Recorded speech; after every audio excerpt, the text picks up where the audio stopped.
अब जब बिजनेस बढ़ेगा तो ब्रांचेस भी बढ़ेंगी, और ब्रांचेस बढ़ेंगी तो बढ़ेगी कंफ्यूजन और गलतियां। अब करें अपने टैली, बिजी या किसी भी अन्य सॉफ्टवेयर को सेंट्रलाइज केवल क्लाउड एक्सेस से। ज्यादा जानकारी के लिए डायल करें 8826974747। काश कोई ऐसा टीवी प्रोग्राम हो जहां आपके हुनर के बारे में चर्चा हो। काश कोई ऐसा चैनल हो जो आपको कहे कि प्लीज हमारा शो होस्ट कर दो ना। अब इस काश की दुनिया से निकलिए और हमारे साथ उड़ान भरिए आकाश की, क्योंकि कैपिटल वन टीवी आपके सपनों को लेकर आया है आपके सामने। फोन उठाएं और डायल करें।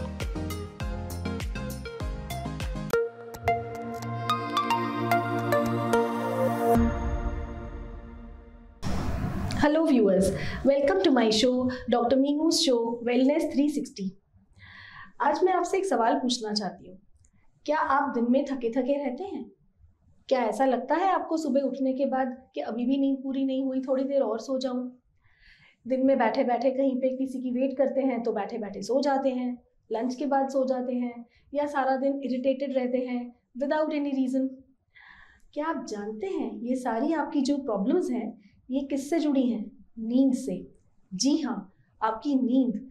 अगर हम रात को ठीक से ना सो पाएं और अगर हमारी नींद पूरी ना हो तो दिन में यही होता है। इसी के बारे में आज हम बात करने वाले हैं, जो कि हमारी लाइफ का एक बहुत इम्पोर्टेंट एस्पेक्ट है। इसी टॉपिक पे बात करने के लिए आज हमारे साथ जो एक्सपर्ट जुड़े हैं वो एक ब्रिगेडियर भी हैं, डॉक्टर अशोक राजपूत। मेडिकल और डिफेंस फ्रेटर्निटी में शायद ही कोई होगा जो इन्हें ना जानता हो। इन्हें रिसेंटली दिल्ली मेडिकल एसोसिएशन की तरफ से सम्मानित भी किया गया है। तो आइए मिलते हैं डॉक्टर अशोक राजपूत से।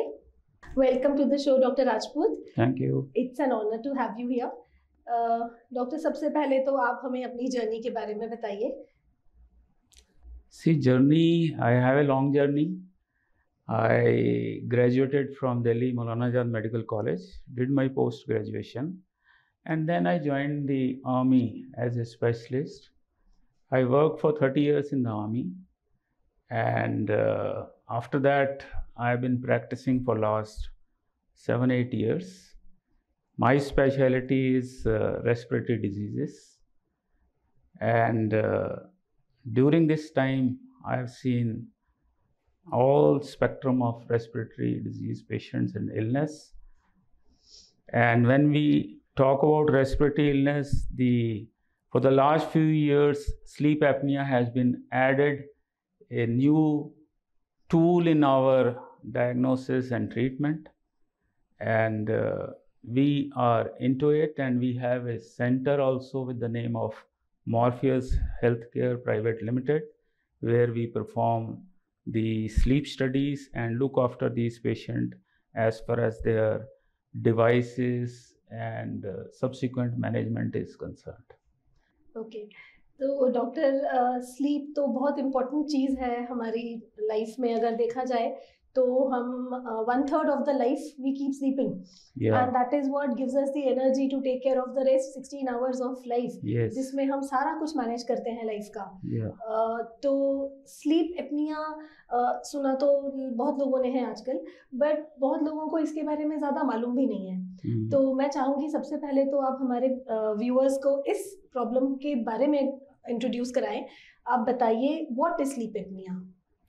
So you correctly cited that 1/3 of our life we sleep, 8 hours out of 24 hours, and all repair and rejuvenation occurs during this sleep time.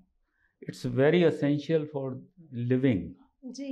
You cannot live if you don't sleep. जी. And there is observed that the guys who were not allowed to sleep for 2 weeks or so, they died. So it's essential for living. जी जी. And even WHO says sleep is a very vital part of the health. As nutrition, exercise is, a good sleep is also a part of good health. जी जी. But irony is, these days it is ignored. The sleep hygiene is not practiced by most of the people. Means we go to the bedroom, The TV is on, the music is on, the mobile, the laptop, the iPad is on, and then the guy is trying to sleep along with that. So this is not the actual way of sleeping. So there are protocols how to practice a good sleep, right? And with the fast lifestyle, we see people take alcohol, they drink tea, coffee late in the night, which disrupts sleep. A heavy meal will disrupt sleep. And there is a spectrum which people are not practicing all these things which we have cited, and they are just overweight and then they snore. And when they snore, it means there is obstruction to the passage when they are sleeping, and their oxygenation may be less. And I will not hesitate to say the commonest reason for divorce in the world is snoring. The husband and wife, if they snore, they sleep in different rooms, right? So that is one aspect of snoring. But whenever snoring is followed by a pause, repeatedly pause, it means the breathing during that time is not taking place. Means your oxygen is getting low. Means your brain is not going into deep sleep, or what we call as a REM sleep. And when they get up in the morning, they are not fresh, they are not active, they are not energetic, their concentration is poor, and they feel sleepy in the daytime. Their performance goes down in the daytime if they have not had a good night's sleep. So that is the importance of sleep. So, Dr. Rajput, does that mean sleep apnea is an obstruction in sleep or pause in sleep? You see, we have a passage in the neck. When we are breathing, it's going through that passage into the lungs. This passage is surrounded by muscles. The tone of the muscles, keeps it open. So in the daytime, when we are breathing, there is no sound or snoring. But when we fall asleep, the muscle tone goes off. Okay. All the muscles in the body become limp. When they become limp, the passage collapses. It narrows. And whenever air flows through a narrowed passage, it produces sound. What we call as snoring or kharante. And once people start snoring or kharante मारने शुरू करते हैं, तो धीरे धीरे जैसे ही deep sleep RAM में जाते हैं तो खराटे बंद भी हो जाते हैं. उसका मतलब ये नहीं है कि उसका पैसेज खुल गया. उसका मतलब ये है कि पैसेज बिल्कुल ही बंद हो गया, एयर फ्लो बंद हो गया. And it's a severe sleep apnoea, means it will affect his health. This will lead to fall in oxygen, which will arouse the brain. And then brain will send signal to these muscles and activates them, and then these people will snort to open these passage, right? So this is happening repeatedly in the night. Means repeatedly people are snoring, stopping, snoring, stopping, oxygen getting low, and the result is sleep is fragmented. It is not a continuous deep sleep, sound sleep. So once the sleep is fragmented, brain is not rested, the performance in the daytime will decrease. And of course, the lack of oxygen or the hypoxia, what we call it, during night when he is sleeping will cause systemic effects. Endothelial dysfunction, the blood lining dysfunctions in lack of oxygen.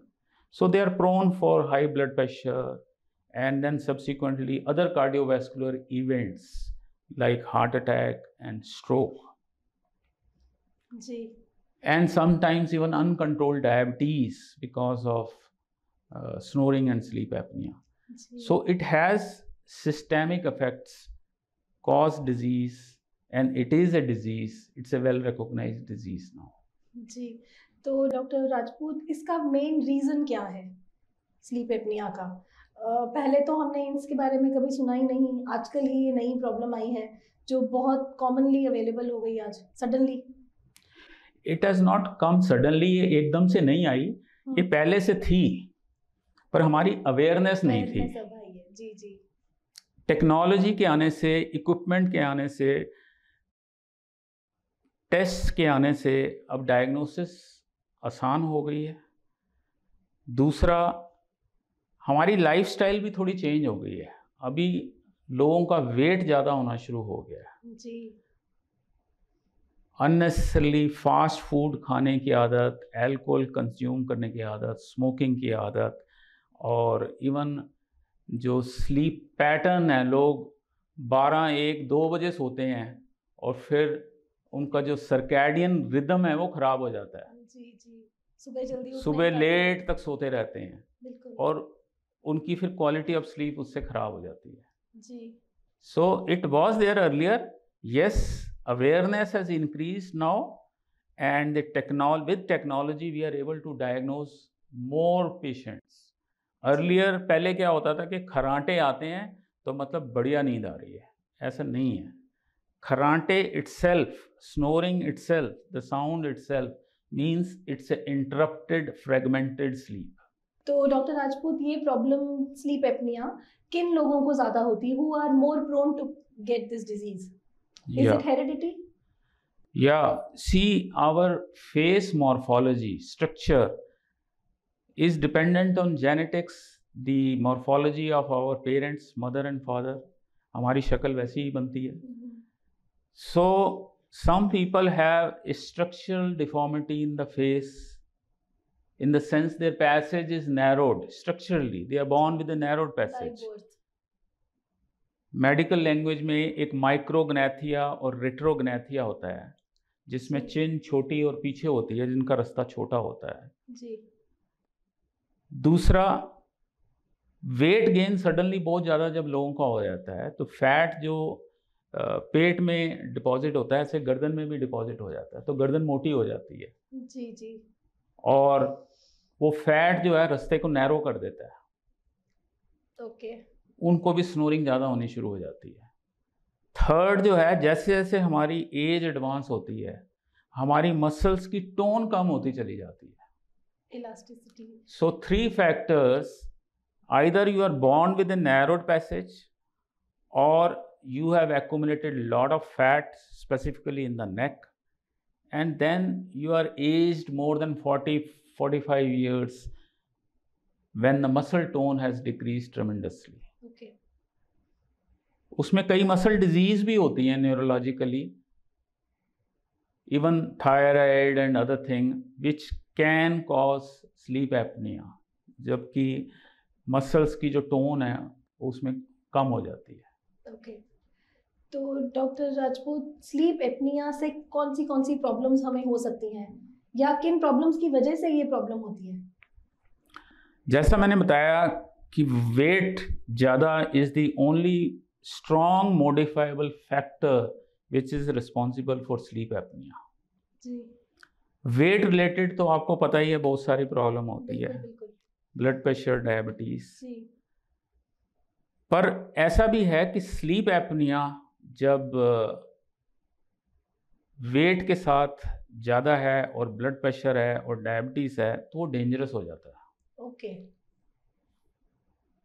जैसा मैंने जिक्र किया था कि endothelial dysfunction हो जाता है, तो एंडोथीलियम ब्लड वेसल्स की इनर लाइनिंग है, उसके डिसफंक्शन से ब्लड की क्लॉट होने की टेंडेंसी हो जाती है।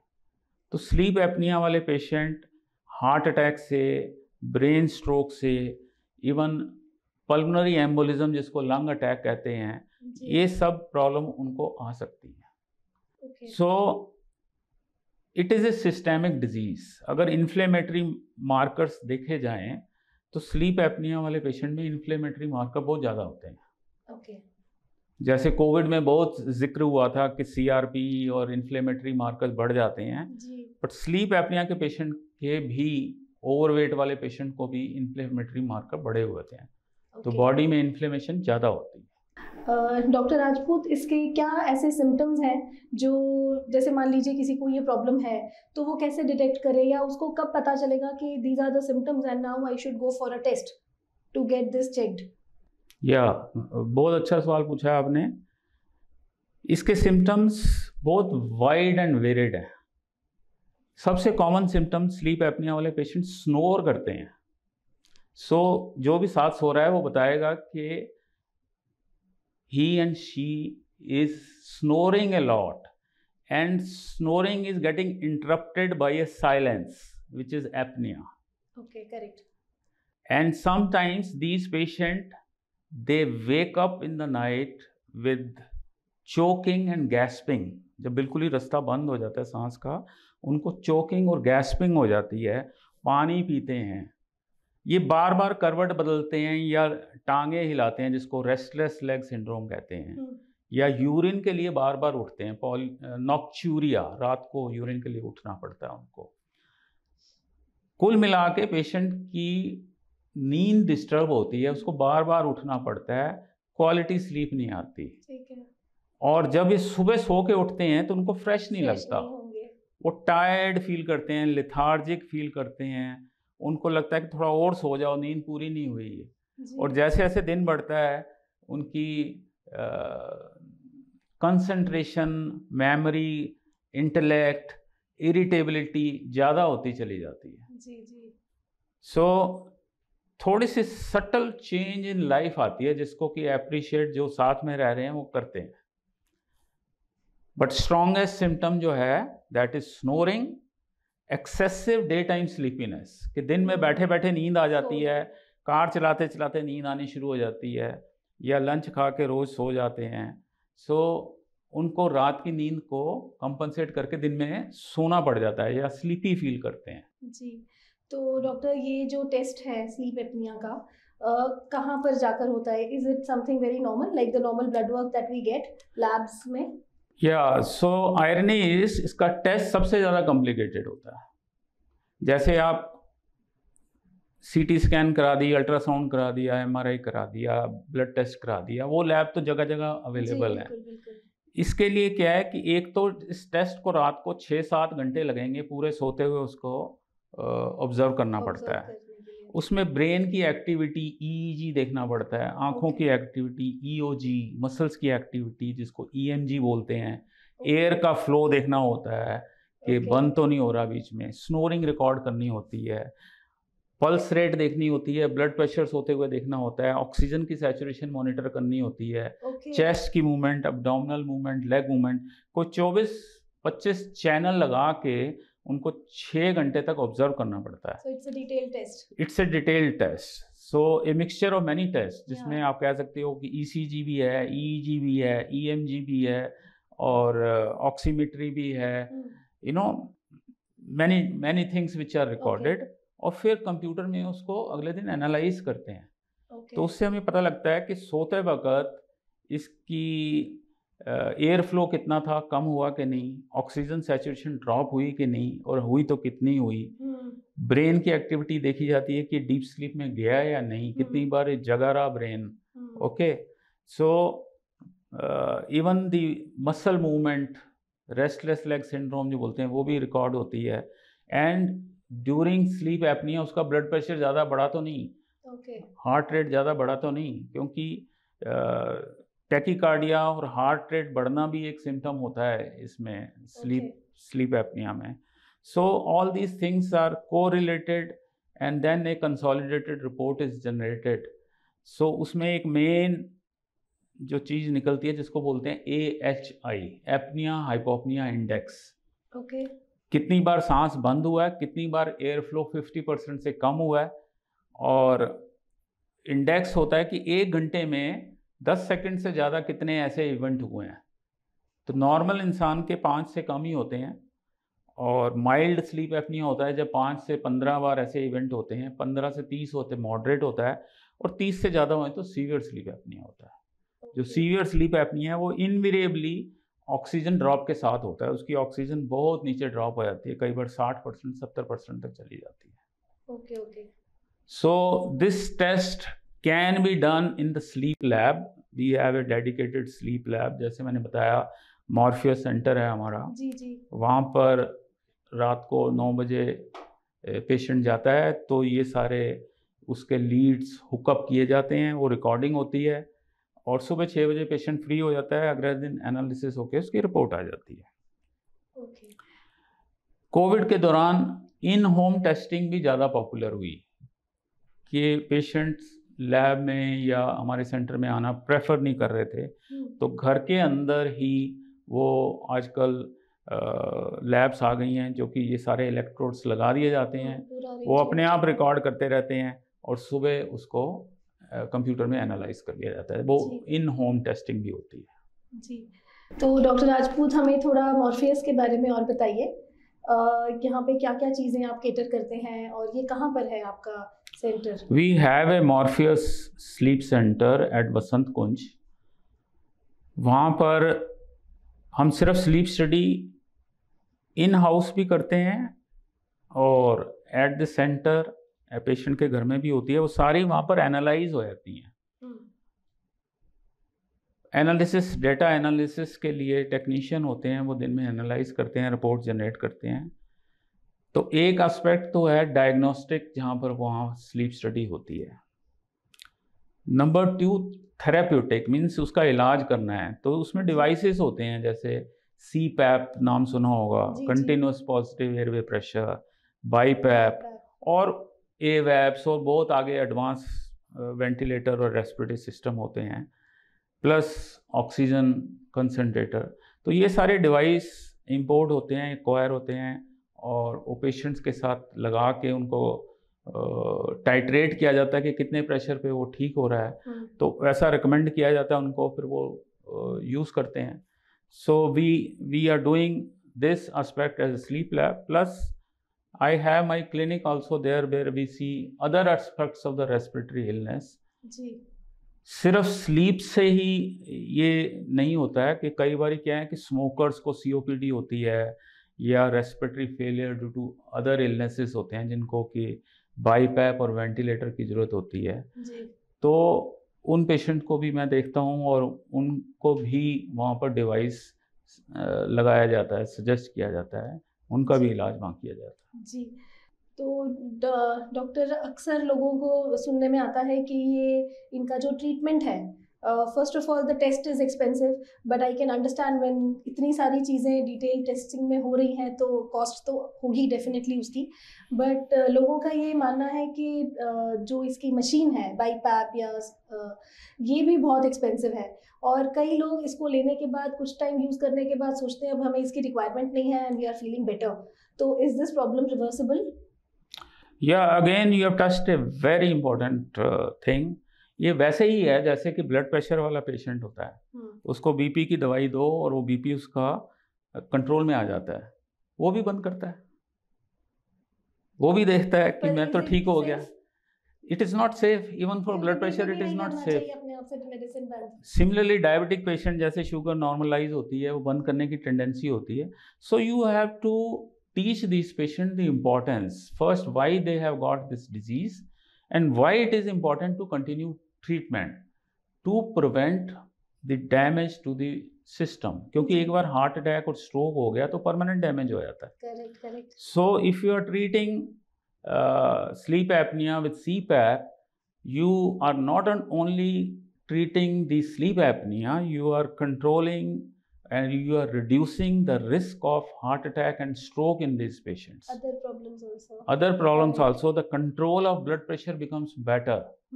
The control of diabetes become better. The requirement of the drugs goes down. Okay. So in a way, patient को रेगुलरली मॉनिटरिंग और काउंसलिंग करने की बड़ी ज़रूरत होती है इसमें जी।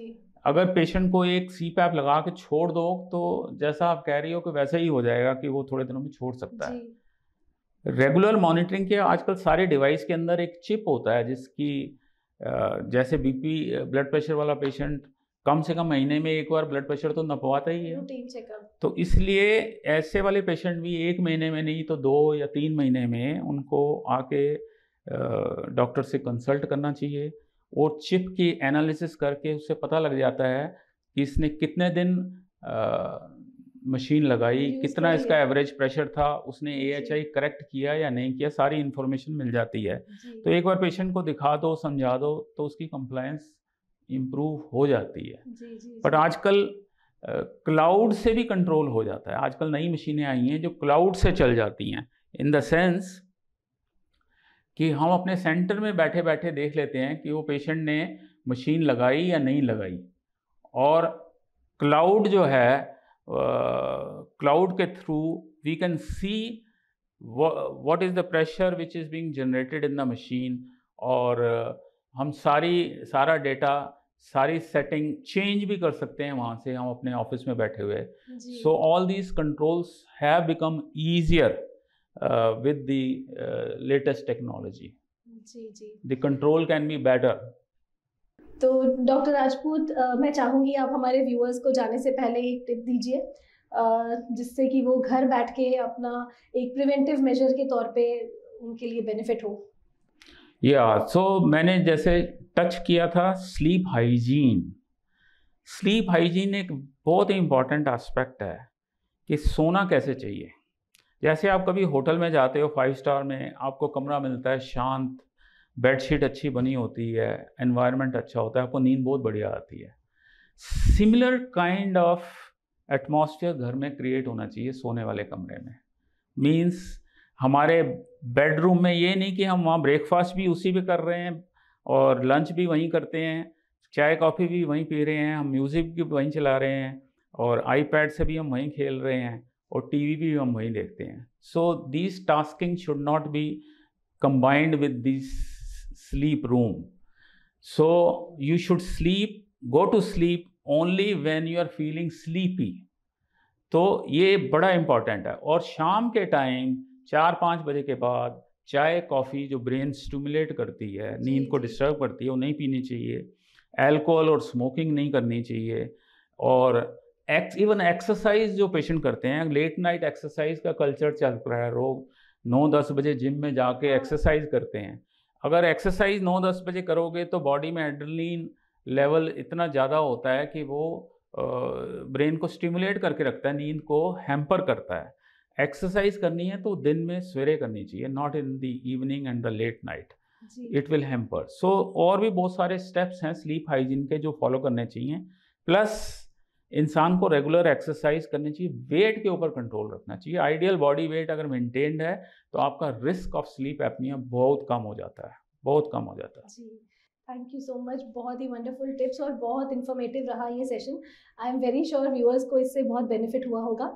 Thank you so much for coming over doctor Rajput. Thank you very much. तो जाने से पहले डॉक्टर मीनूज टिप।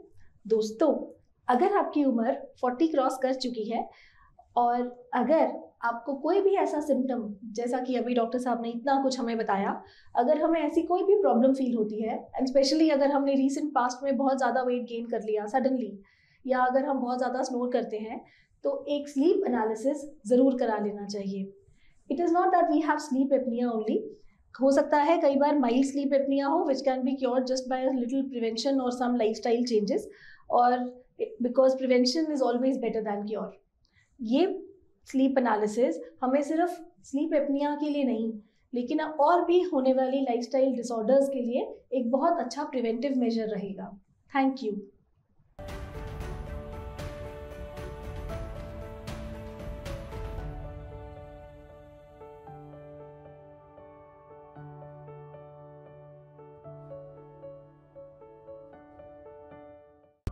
अब जब बिजनेस बढ़ेगा तो ब्रांचेस भी बढ़ेंगी, और ब्रांचेस बढ़ेंगी तो बढ़ेगी कंफ्यूजन और गलतियां।